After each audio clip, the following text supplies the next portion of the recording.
중풍병자를 고치시다. 며칠 뒤에 예수님께서는 다시 카파르나움으로 돌아가셨다.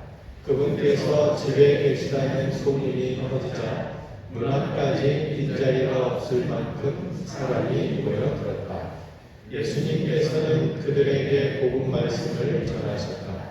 그때에 사람들이 어떤 중풍병자를 그분께 데리고 왔다. 그 병자는 네 사람이 들 것에 들고 있었는데 군중 때문에 그분께 가까이 데려갈 수가 없었다. 그래서 그분께서 계신 자리에 지붕을 벗기고 구멍을 내어 중풍병자가 누워있는 들것을 갈아내려 보냈다. 예수님께서 그들의 믿음을 보시고 중풍병자에게 말씀하셨다. 얘야, 너는 죄를 용서받았다. 성부와 성자와 성령의 이름으로 아멘. 앞에 옆에 뒤에 계신 분들하고 인사 나누고 시작할게요. 사랑합니다.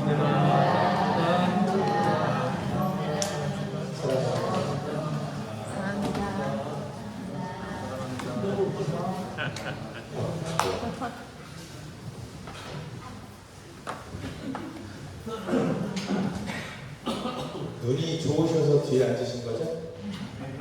네, 안 보이시면 앞으로 오셔도 되고요. 우리가 시작 기도로 마르코 복음 2장 1절에서 5절 읽었는데 이 말씀을 어떻게 골랐냐면요. 구역장님들 다 인선이 되고 임명장 다 드리고 나서 구역장님들 교육을 하면 좋을 텐데 어떤 걸로 시작하면 좋지라는 생각이 계속 제 의식 안에 이렇게 기저에 깔려 있었는데 그 어느 날 평일 미사에 이 복음이 딱 나왔어요. 그래서 복음 장론 묵상을 하다가 딱 멈춰서서 아, 이걸로 구역장 교육을 하면 되겠구나 라는 게 딱 꽂혔어요. 그 딱 꽂혔던 구절이 바로 이겁니다. 그들의 믿음을 보시고. 이 그들의 믿음을 보시고 말씀이 참 유명해요. 왜 유명할까요? 왜 유명할까요? 이유는 우리 사목지표 주제선구예요. 올 한해. 이제 구역장 교육을 통해서 들으시면 아시겠지만 우리 본당 사목지표의 주제선구가 우리 구역장 교육의 주제선구와 같습니다. 그 말은 뭐냐면 올 한해는 구역장님들이 예수님을 가까이 만나시는 날이라고 생각하시면 됩니다. 많은 상황과 많은 시간들 안에서 예수님을 찾는 시간들, 그리고 우리들의 믿음을 예수님께 보여드릴 시간이라고 보시면 되겠습니다. 엄청난 이야기들이 이 안에 담겨져 있고 하나님께서 우리를 왜 구역장님의 직무로 불러주셨는지도 다 담겨 있습니다. 저번에 협계사목회의에서 말씀드렸던 것처럼 올 한 해의 사목지표는 다음에 또 말씀드릴 건데 하느님 품으로 돌아오는 해입니다. 작년에도 하느님 품으로 돌아오는 해였죠. 근데 성격이 다른 게 작년에는 코로나가 끝나고 내가 그 상황이 바뀌었기 때문에 나오실 수 있는 분들이 나오셨다면 올해는 상황이 끝나고도 내 힘으로 나올 수 없는 그 분들을 우리가 찾아서 하느님 품으로 데려오는 해입니다. 그래서 그 주역은 바로 누굴까요? 주인공 하기 싫으세요? 그 주역이 바로 여기 계시는 우리 구역장님들 분이십니다. 그래서 정말로 소중한 몫을 받아 안으셨고 올 한 해 참 기대됩니다. 여러분들을 통해서 하느님께서 하실 그 업적들과 그 모든 것을 가능하게 해주실 그 상황들이 매우 기대가 됩니다. 하느님 품으로 돌아오는 해고 이제 신앙수첩에 이렇게 나올 거고요. 그래서 간단하지만 이런 계획이 있습니다. 구역장 교육 3회를 먼저 합니다. 오늘은 정체성과 역할에 대한 교육이고 설날 지나고 난 다음 금요일에는 우리 구역장님들 안에서 여러 가지 주제를 가지고 토론하고 서로 이야기 나누는 시간, 마지막에는 우리 소공동체 하기 위해서 렉시오 디비나에 대해서 함께 배우고 해보고 하는 시간을 가져보겠습니다. 그리고 2월 17일, 18일 미사, 어린이 미사부터 주일 저녁 미사 때까지 신앙수첩에 대한 설명, 그리고 사목지표, 주제 선구에 대한 설명을 이렇게 할 겁니다.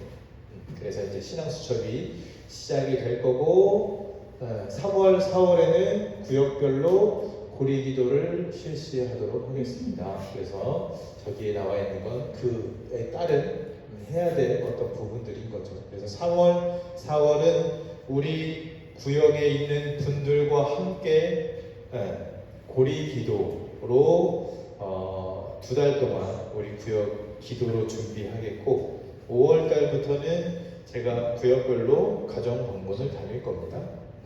구역장님들과 함께 다닐 거고요. 그리고 3월, 4월에 성모님을 각 구역에 맡겨드릴 건데, 그 성모님을 다시 본당으로 모아서 성모의 밤 때 함께 기억하고 또 기도하는 시간들 그렇게 가지도록 하겠습니다. 그리고 가정방문이 있을 거고 구역별로 여러 가지 모임들이 또 있겠죠. 그래서 결국에 한 해를 마감하는 그리스도왕 대축일날 우리 봉헌했던 분들과 함께 감사미사하는 시간들이 될 것입니다. 그래서 각 구역에서 많은 분들이 다시금 하나님께 나오실 거고요. 그 안에 우리가 눈으로 확인하는 시간 가지시면 좋을 것 같습니다. 막 설레지 않으세요? 그래요. 아직은 저만 설렌다고 합시다. 그래요. 앞으로 하시면서 잘 설레시길 바래요. 그래서 그냥 이렇게 적어놨어요. 하는 부분들 이렇게 나와 있고, 큰 부분들 안에서 이것들을 지향하고 나아갈 것입니다. 자, 구역장이란 하고 제가 찾아봤어요. 뭐라고 나와요? 구역 신자들의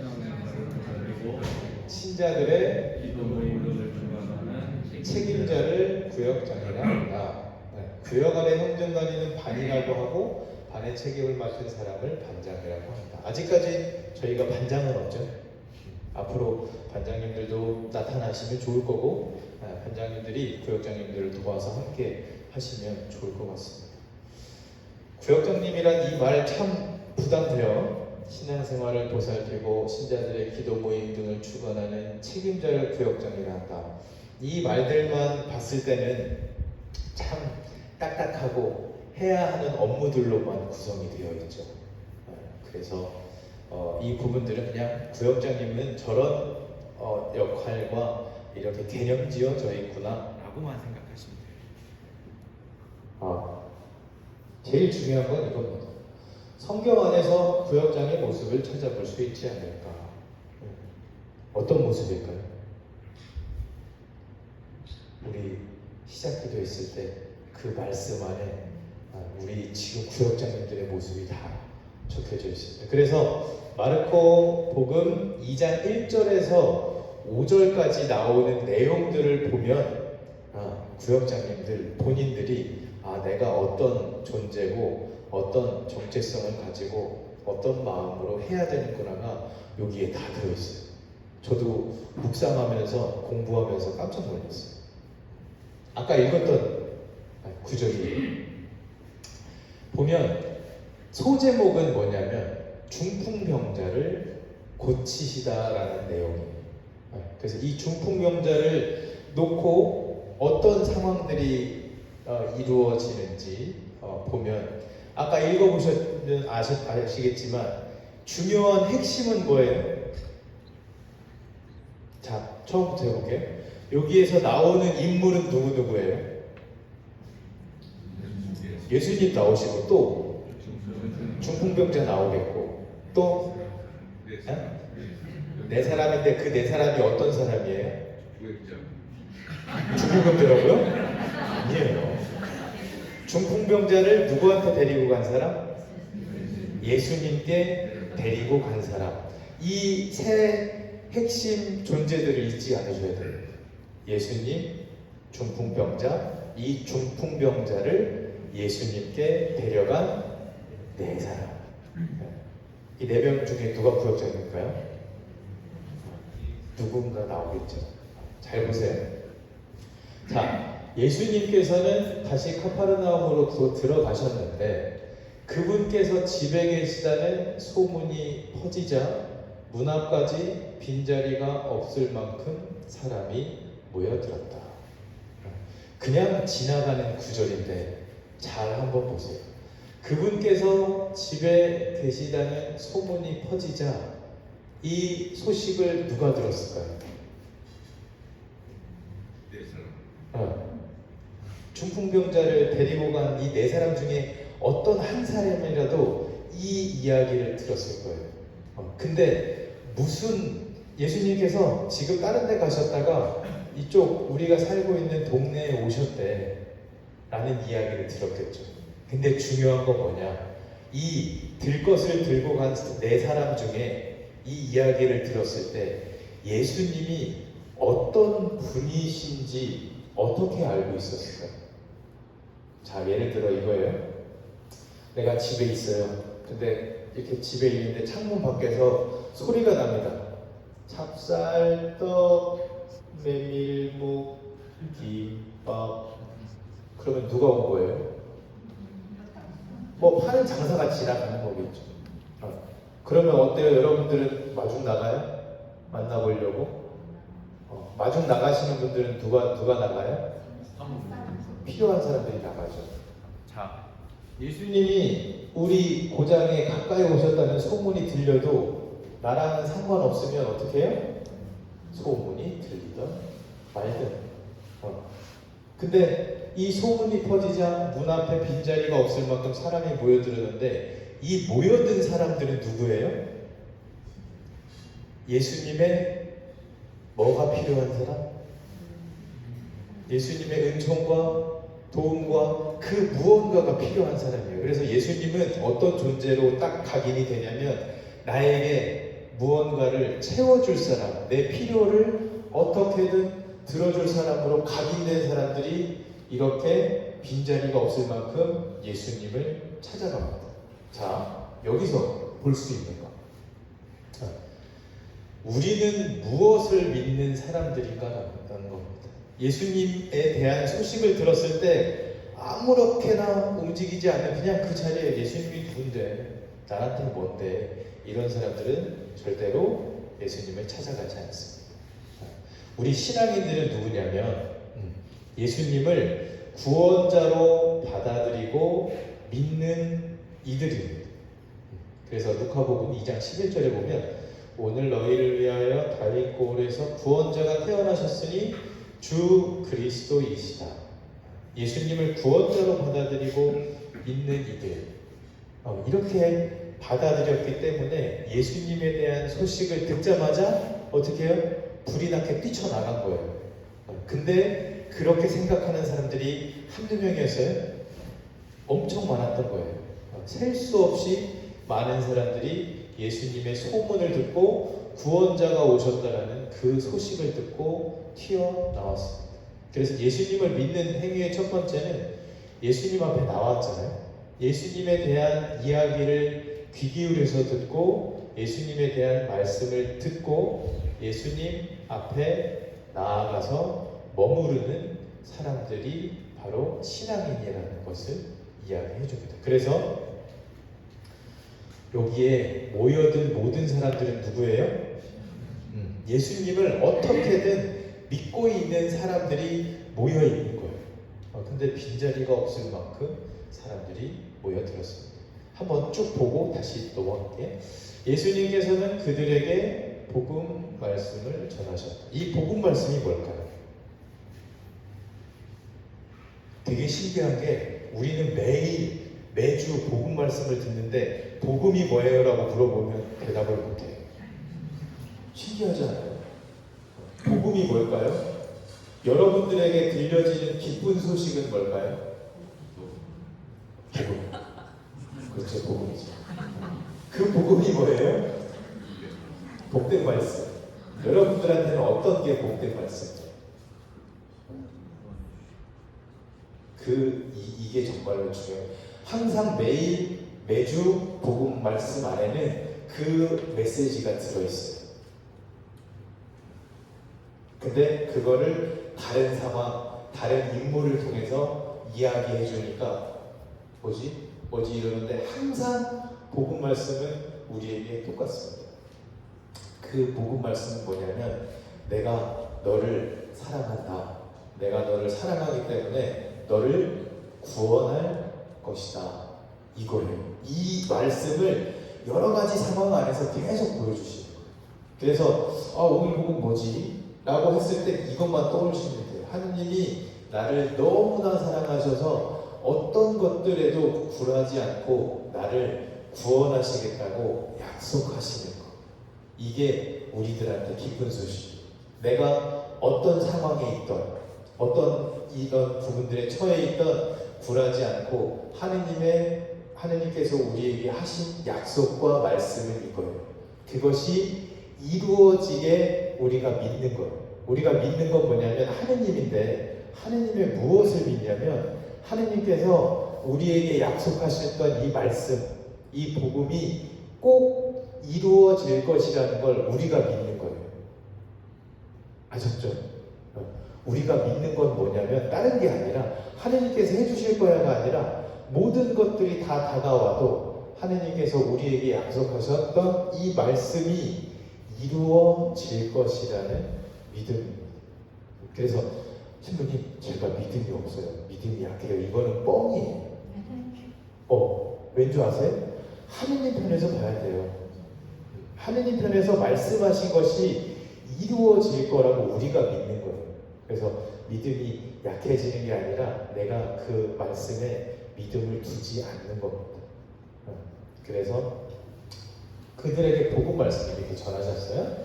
근데 여기서부터 이제 사건이 시작돼요. 그때 사람들이 어떤 중풍병자를 그분께 데리고 왔다. 그 병자는 4사람이 들 것에 들고 있었는데 군중 때문에 그분께 가까이 데려갈 수가 없었다. 그래서 그분께서 계신 자리에 지붕을 벗기고 구멍을 내어 중풍병자가 누워있는 들것을 달아내려보냈다.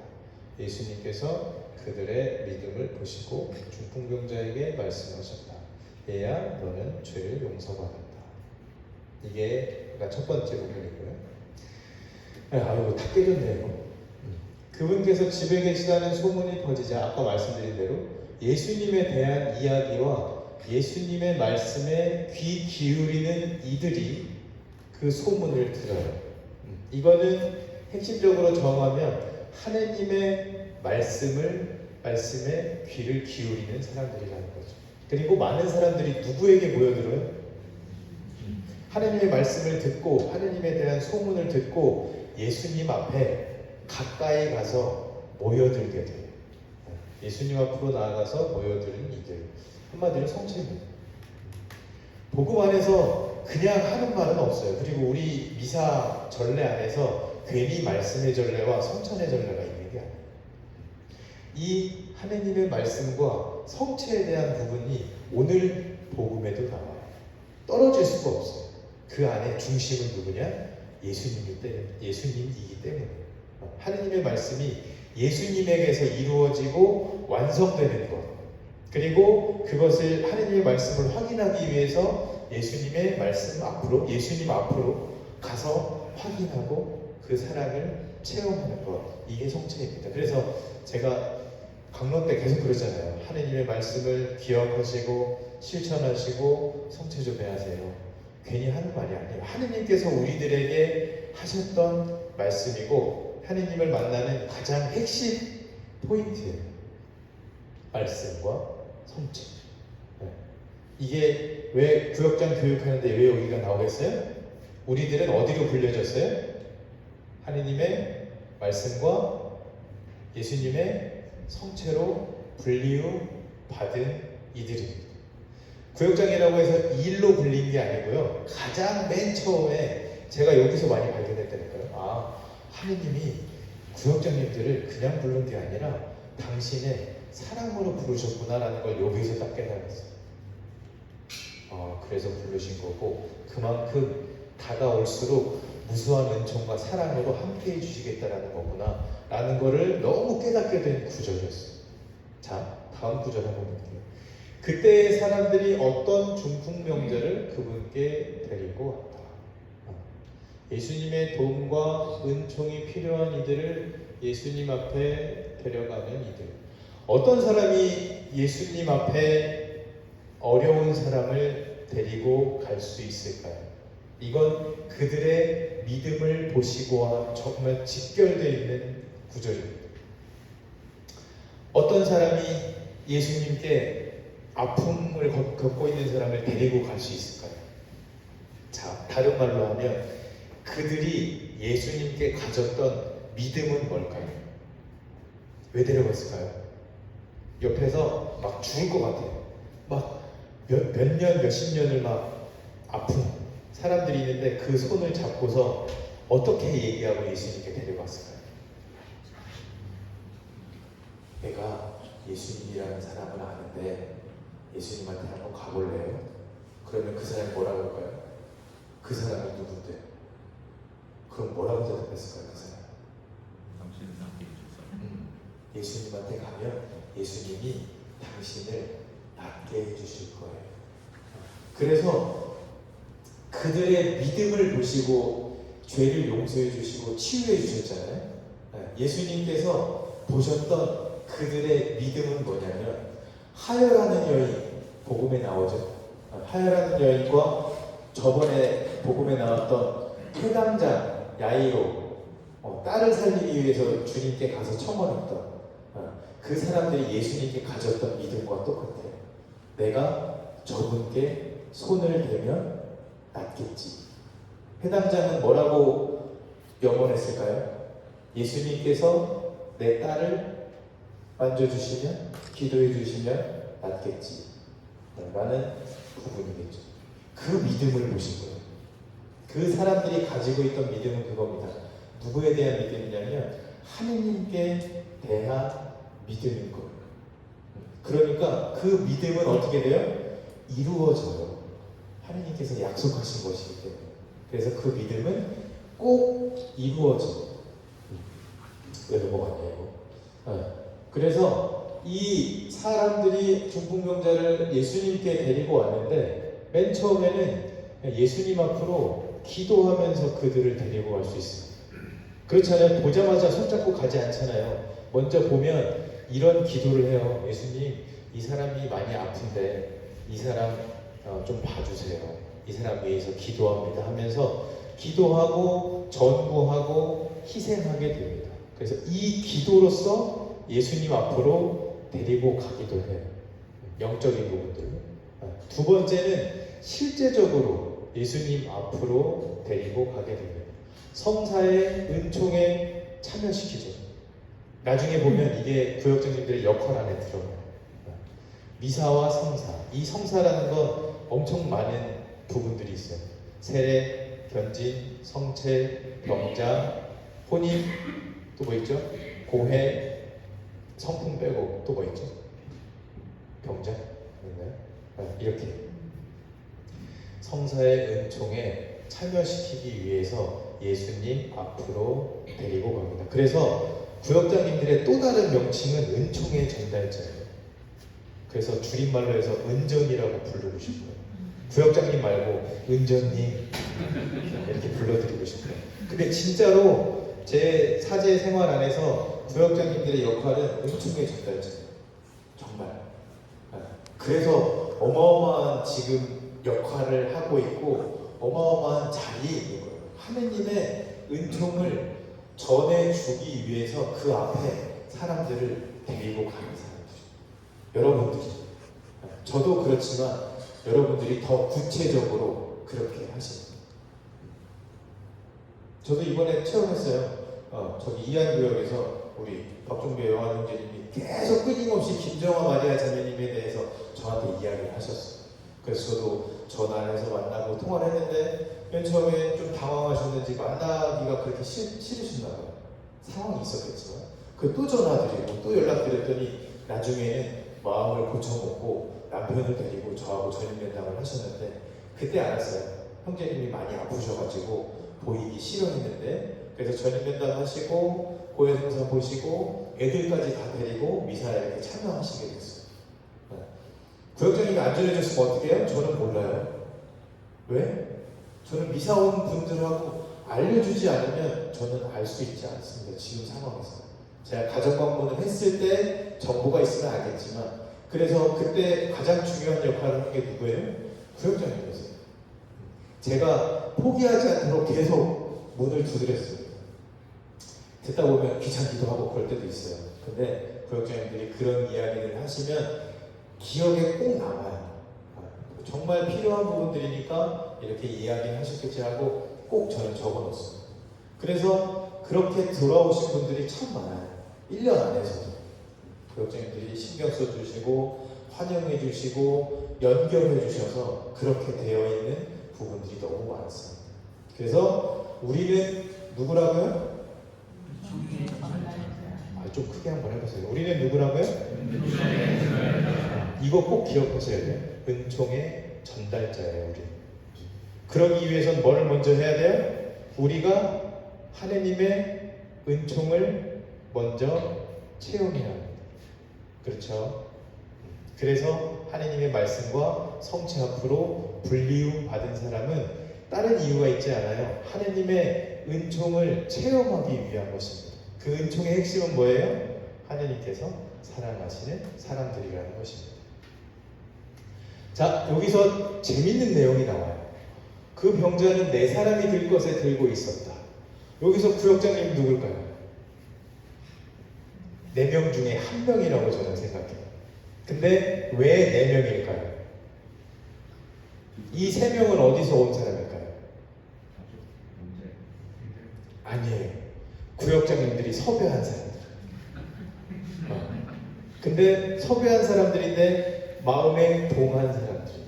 그래서 묵상하다가 나머지 3명은 예수님께 데리고 나가야 되는데 함께 봉사를 유도하고 참여할 수 있도록 이끈 사람들이에요. 그래서 구역장님들은 이런 사람들이에요. 뭔가 은총을 받게 하기 위해서 필요한 것들을 봤을 때 나 혼자만의 힘으로 고집 부리시는 분들이 아니라 다른 이들한테 도움을 청할 줄 아는 사람들이에요. 이 사람들은 누구냐? 다른 이와 함께하는 사람이고 겸손한 사람. 그래서 혼자 했으면 등으로 업었겠죠. 업다가 무거우면 어떻게 해요? 포기했겠죠. 그래서 예수님께 가기 위해서는 혼자 하는 게 아닙니다. 구역장님들은 같이 있는 구역원분들을 계속 섭외하는 거예요. 같이 하자. 이 부분들이 중요하니까 같이 한번 해봅시다. 계속해서 도움을 청하는 이들이에요. 내가 구역장이니까 내 말 안 들어? 이게 아니라 이런 부분들이 있는데 함께 합시다 라고 도움을 청하는 사람들. 도움을 청하기 위해서 뭐예요? 겸손해야 되죠. 내가 누군지 아는 사람, 내가 어떤 위치에 있는지 인정하는 사람만이 할 수 있는 겁니다. 그래서 이 4사람 중에 1명일 거고 나머지 3사람은 구역장님이 같이 함께 해달라고 도움을 청해서 거기에 응한 사람들입니다. 그래서 이 중풍병자가 들것에 실려서 예수님께 올 수 있게 돼요. 이런 부분들이 있을 거예요. 아, 이번 구역에 저분 봤는데 참 기도가 필요해요. 혼자 막 고민하지 마세요. 구역원분들한테 기도를 청하세요. 우리 구역에 이분이 있는데 기도 좀 해주세요. 주모경이라도 바쳐주세요. 미사 때 지향 두고 기억해 주세요. 라고 도움을 청하세요. 예수님이 우리를 부른 이유는 우리들의 믿음을 보시기도 하지만 많은 이들이 함께 기도하기를 원하셔서 그렇습니다. 은총의 전달자고 또 겸손한 사람이고 다른 이와 함께하는 사람, 또 더 나아가서 다른 이에게 도움을 청할 줄 아는 사람이 구역장님이십니다. 이거 왜 이렇게 닫게 적어졌지? 설명을 드릴게요. 그 4명이 한 짓이 뭐예요? 딱 데리고 갔는데 아까 복음에서 나왔죠. 예수님 앞에 얼마나 많은 사람들이 앞에 있었겠어요? 그러니까 못 들어가요. 우리 좀 들어갈게요. 안 돼. 뒤로 가. 못 들어가잖아요. 그랬더니 어떤 결정을 내렸어요? 예수님이 가르치는 그 지붕 위로 올라가서 뭘 했어요? 벗기고 구멍을 내서 중풍병자가 누워있는 들것을 달아내려 보냈다. 성경 구절에는 이렇게 나와 있지만 상상해 보세요. 내가 만약에 회당에 예수님이 저기 있고 우리가 이렇게 앉아서 듣고 있는데 갑자기 누가 지붕 뜯어요. 그러면 무슨 소리 나겠어요? 난리 났겠죠. 야 뭐야? 쟤 뭐야? 그만해 막 별 소란이 다 일어났을 겁니다. 하지만 그만두지 않고 꿋꿋하게 그 지붕을 다 벗겨버렸어요. 들것이 얼마나 커요? 지붕에 들것만한 지붕을 내놓는다는 건 뭔 말이에요? 기물 파손이에요. 자, 상식적인 행동이 아니에요. 민폐라고 볼 수도 있고 이해가 되지 않는 행동일 수 있습니다. 하지만 그들이 이렇게 행동할 수밖에 없었던 이유는 딱 하나예요. 뭘까요? 이 사람이 예수님을 만나게 해주고 싶었기 때문에 그래요. 그러니까 방법은 문제가 되지 않는 거예요. 이 네 사람한테 이 사람은 예수님을 만나야 돼. 이거밖에 없는 거예요. 그래서 어떤 방법들이 봤을 때 참 상식적이지 않고 누가 봤을 때 아우 저 교육장이 너무 심해 이렇게 생각할 수도 있어요. 근데 그 사람이 그렇게 할 수밖에 없었던 지향을 생각해 보면 그 사람의 구원이 무엇보다도 중요했기 때문에 그렇습니다. 이거는 비판받고 지탄당할 수도 있어요. 하지만 이건 하느님과의 관계가 되어 있으면 아무 문제가 되지 않아요. 그 사람에게. 내가 정말로 하느님의 지향, 이 사람이 구원받기 위한 지향으로 했다면 그 부분들이 문제가 일어나더라도 나중에 다 없어집니다. 하느님께서 하시는 일이니까. 그래서 두려워하지 않으셔도 돼요. 정말 내 지향이 이 사람의 구원을 위한 부분이면 하느님께서 나에게 주시는 부분들을 아낌없이 다 해보세요. 그러시면 돼요. 이 사람이 지붕을 뜯을 때 어땠을까요? 마음이 좋았을까요? 이판사판이에요. 그죠? 이거 지붕에 지금 못 내려놓으면 얘 죽을 것 같고 예수님은 금방 가실 것 같아요. 어쩔 수 없어요. 어떻게든 예수님을 만나 뵙기 위해서는 그 상황을 선택한 거. 보면 이 사람보다 나를 더 생각했으면 이렇게 못해요. 그래서 묵상할 수 있는 건 내 이웃을 너 자신처럼 사랑해야 한다. 사랑하지 않으면 할 수 없는 행동입니다. 실제적으로 우리 부모님들이 자녀들에게 정말로 좋은 것들을 위해서 받아 안는 것들, 그쵸? 아이들이 막 벨 지랄지랄을 다 해도 들으면서 아이들에게 더 좋은 것을 주기 위해서 헌신하는 부분들을 보면 나보다 자녀들이 더 소중하기 때문에 어떤 방법적인 면들에서는 막아놓고 있는 거죠. 감수하는 거죠. 그래서 부역장님들의 세 번째 이름은 사랑하는 사람입니다. 나처럼 다른 사람을 사랑하는 사람들입니다. 덥지 않으세요? 여기 좀만 꺼주시겠어요? 추우면 또 한번 키셔도 되겠고요. 자, 그리고 예수님께서 그들의 믿음을 보시고 중풍병자에게 말씀하셨다. 얘야, 너는 죄를 용서받았다. 복음 안에서 그 사람이 예수님께 대한 믿음을 가지고 있지 않은데 다른 사람들의 믿음을 보시고 치유와 기적이 베풀어진 경우가 어떤 경우에 있었을까요? 요거 빼고.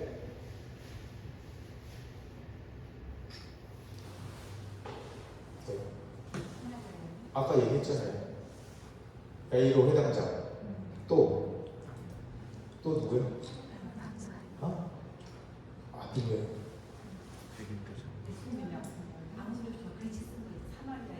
사마리아 여인. 그거는 그 여인의 믿음을 보시고 하신 거죠. 누구냐면 백인대장. 백인대장 믿음에 예수님이 어때요? 놀라셔요. 나는 이스라엘 가운데 이렇게 믿는 사람, 이런 믿음을 본 적이 없다라고 보세요. 왜요? 백인 대장은 신앙인도 아니었어요. 그리스도인도 아니었고 유다인도 아니었어요. 그냥 우리 지금 말로 하면 무교 사람인데 예수님한테 뭐를 청하냐면 내 종 중에 아끼는 종이 있는데 그 사람이 병에 걸려서 죽으려고 그래요. 와서 좀 고쳐주세요. 그래서 예수님이 그 사람의 믿음을 보시고 고쳐주세요. 참 엄청난 겁니다. 그 사람의 믿음이 아니더라도 다른 사람의 정말 예수님께 대한 구원은 이루어지고 우리를 사랑하신다는 그 믿음을 가지고 있으면 그 사람이 그 은총을 받아 누리게 됩니다. 여기서 생각할 수 있는 건 뭐예요? 우리의 가족들. 나 때문에, 나로 인해서 우리 가족들이 은총과 치유와 선물을 받을 수 있다는 게 이 말씀 안에서 너무나도 명확하게 드러납니다. 자, 예수님이 누군가를 만나서 그를 치유하던, 악령을 쫓아내주던, 기적을 베풀어 주시던 그 모든 행위를 하는 기본적인 바탕이 뭐냐면 가엾은 마음. 복음에 분명히 나와요. 예수님이 막 바빠 죽겠는데 몇 박 며칠을 밤을 새시고도 좀 쉬러 가셨는데 사람들이 따라오는 걸 보고 그들을 보고 목자 없는 양들처럼 생각해서 가엾은 마음이 드셨다라고 하거든요. 그리고 다시 기적과 치유를 베풀어 주세요. 이 가엾은 마음이 뭘까요? 여러분들은 뭘로 알고 계세요? 우리가 흔히 생각하는 측은지심 아니에요. 측은지심은 뭐예요? 사람이 잘못되거나 다치려고 하는 어떤 안 좋은 상황을 볼 때 내 마음이 동하는 거잖아. 아우, 쟤 어떻게 하지? 도와줘야겠다. 그러면서 이제 가서 도와주잖아요. 이런 이 레벨이 아니에요. 가엾은 마음은 우리가 보통 쓸 때 아우 가여라 이게 아니라 저거를 저 원문을 번역하면 우리 말에 그게 있대요. 애를 끊는 마음, 애간장이 타서 녹아드는 마음. 느껴보셨죠? 자녀들 키우시면 다들 느끼시잖아요. 애간장이 타들어간다고 해서 애가 끊어지는, 애가 뭐예요? 창자가 끊어지는 고통이 느껴지는 게 가엾은 마음. 예수님은 사람들을 만날 때 아우 안 됐구나 이게 아니라 내 창자가 끊어지는 고통들 때문에 가만히 있을 수가 없는 거예요. 그래서 그 사람에게 가서 치유를 베푸시고 기적을 베푸시고 악령들을 쫓아내 주시는 거예요. 자, 이 가엾은 마음을 누가 가졌겠어요?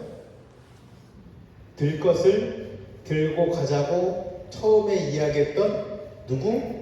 구역장님들이 느끼시는 거예요. 그래서 어떻게 하면 이 가엾은 마음이 내 안에 들어올까? 신부님, 저 지나가다가 불쌍한 사람들, 어려운 사람들 봐도 별로 감흥이 없어요 라고 이야기할 수 있어요. 근데 누구나가 다 그런 마음을 가질 수 있어요. 근데 이 가엾은 마음은 절대적으로 예수님만이 가질 수 있는 마음이에요.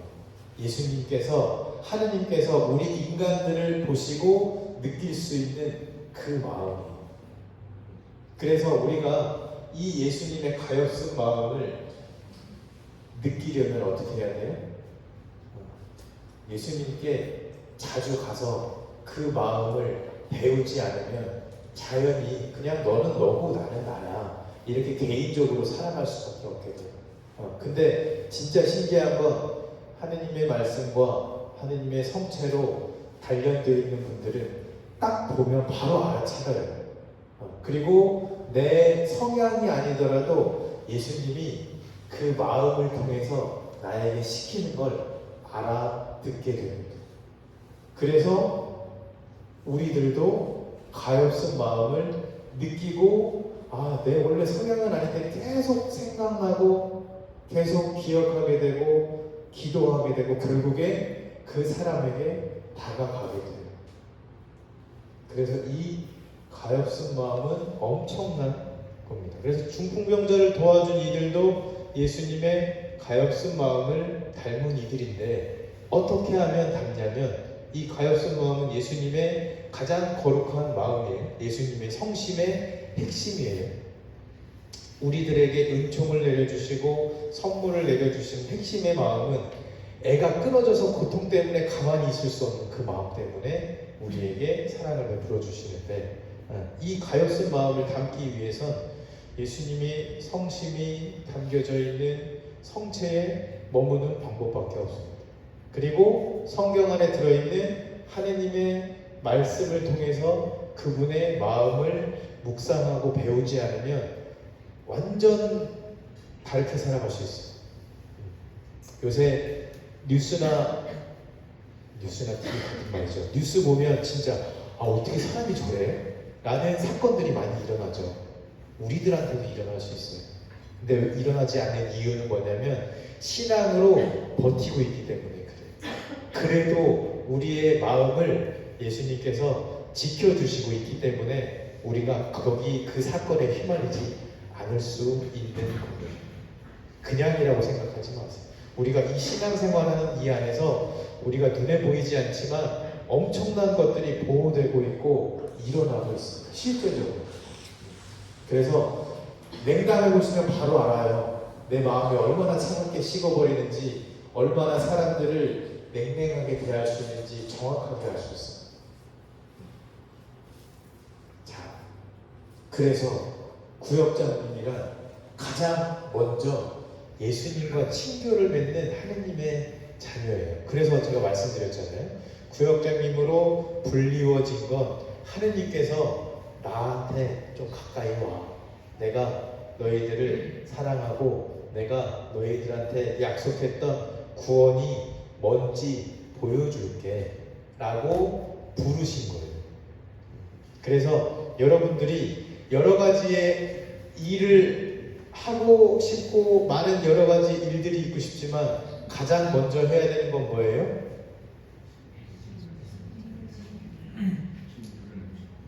뭐라고요? 다시 한번 말씀해 주세요. 가장 필요한 게 뭐예요? 오늘 교육하기 전에 했던 거. 예수님께 가서 물어보고 그 앞에 머무르셔야 돼요. 그거 없으면 어떻게 돼요? 내 능력과 내 고집과 내 힘으로 하게 돼요. 그럼 나중에 어떻게 돼요? 싸우죠. 그리고 어떻게 해요? 아유, 구역장 해보니까 그지 같아. 그리고 어떻게 돼요? 신부님한테 가서 원망합니다. 내가 안 한다 그랬잖아요. 왜 시켜가지고 지금 이렇게 싸우게 해요? 이게 결말이에요. 아닌 것 같죠? 저는 많이 봤습니다, 이런 걸. 근데 면담에서 물어보면 한 번도 기도하지 않아요. 한 번도 성체조배하지 않아요. 한 번도 어려움 앞에서 예수님께 가서 예수님 나 이것 때문에 힘들어 죽겠어요. 도와주세요. 한 번도 도움을 청하지 않은 분들에게서 일어나는 일들입니다. 그래서 이 부분들을 먼저 하시지 않으면 우리들은 더 안 좋아져요. 그래서 불리웠을 때 우리는 일하라고 불리진 않습니다. 물론 저는 기대하겠죠. 열심히 일하시기를 기대하겠지만 가장 먼저는 예수님과 친해지셨으면 좋겠어요. 친해지시는 방법은 어렵지 않아요. 구역에서 속삭이는 사람들 있죠? 네. 그러면 어떻게 해요? 욕하세요. 욕하셔도 돼요. 이렇게 집으로 사람 만들어줘서 때려도 돼요. 대신 어떻게 해요? 하느님 앞에 가지고 가서 하느님 나를 이렇게 괴롭히는 요 사람이 있는데 어떻게 해야 되죠? 내 마음은 이렇게 그냥 확 쥐어받고 싶고 그냥 냉담하기를 바라는데 어떻게 하면 될까요? 한마디만 물어보세요. 그러면 신기한 게 우리의 마음에 이렇게 불어 넣어줘요. 내 마음하고 달라요. 근데 하느님은 이렇게 원하시고 있구나라는 걸 모두 다 알아들어요. 그래서 왜 이래요? 너무 많이 했다고 지금 이러는 거죠? 여기까지만 하면 좀 쉴 거예요. 제일 중요한 건 예수님과 친교를 맺는 하느님의 자녀라는 거예요. 중요하니까 한번 따라해 보겠습니다. 구역장이란 무엇보다 먼저 예수님과 친교를 맺는 하느님의 자녀입니다. 그래요. 그래서 진짜 성취주배 하셔야 되고 정말 말씀을 기억하셔야 돼요. 우리의 피신처는 예수님밖에 없어요. 예수님한테 갔다가 술 드시고 가세요. 뭐 있으면 그냥 먼저 술부터 찾지 마세요. 제발. 그리고 먼저 비판하지 마세요. 하느님한테 가서 상황을 말씀드리고 내 마음을 보여드리고 거기에서 마지막으로 해야 될 거 어떻게 할까요? 예수님이 오케이 하면 알겠어, 내가 한번 싸워볼게요. 예수님이 오케이 하면 그 사람 버릴게요. 근데 어떻게 할까요? 이게 가장 큰 핵심입니다. 이 부르심과 머무름 안에서 나를 하느님이 부르시는 거예요. 그 사람 때문에 나를 부르시기도 하지만 가장 먼저 하느님께서 내가 가까이 오기를 원하시는 겁니다. 이걸 알아차려야 돼요. 내가 구역장으로 뽑힌 이유는 예수님이 진짜 나를 원하시는구나 라는 것을 느끼셔야 돼요. 네. 그래서 정말 가까이 가셔요. 1분이어도 돼요. 1분. 그냥 가서 예수님 저 왔습니다 하고 나가셔도 돼요. 하고 안 하고의 차이가 너무나도 커요. 내 인식과 내 영적인 흐름 안에서 너무 다른 결과를 하게 됩니다. 자, 그래서 구역장의 역할을 종합해보면 은총의 전달자고 하느님의 말씀과 성체 앞에 머무르는 사람, 겸손한 사람, 사랑하는 사람, 예수님의 마음을 닮은 사람입니다. 이 모든 것을 하기 위해서 가장 중요한 건 이거죠. 하느님의 말씀과 성체 앞에 머무르는 사람이 되면 나머지 이 부분들은 자연스럽게 이루어지는 겁니다. 가장 중요한 건 하느님 말씀과 성체 앞에 머무르는 사람이 되면 됩니다. 아셨죠? 네. 이 지금 50분 정도 얘기했는데 딱 한 줄로 표현하면 구역자는 하느님의 말씀과 성체 앞에 머무르는 사람이에요. 구역원들이 와서 막 뭐라 그래요? 아, 구역장이 왜 이렇게 기도만 하고 왜 구역원들은 안 봐요? 지금 이게 더 중요해요. 라고 맞짱 뜰 줄 아는 사람이어야 돼요. 아셨죠? 아셨죠? 네. 그러면 5분 쉬시고 30분 딱 하고 끝낼게요. 이제 정체성 했으니까 역할 부분에 대해서 여러분들이 구역원 만나시면서 어떤 부분들을 알려드려야 되는지 그 정보 전달을 해드리도록 하겠습니다.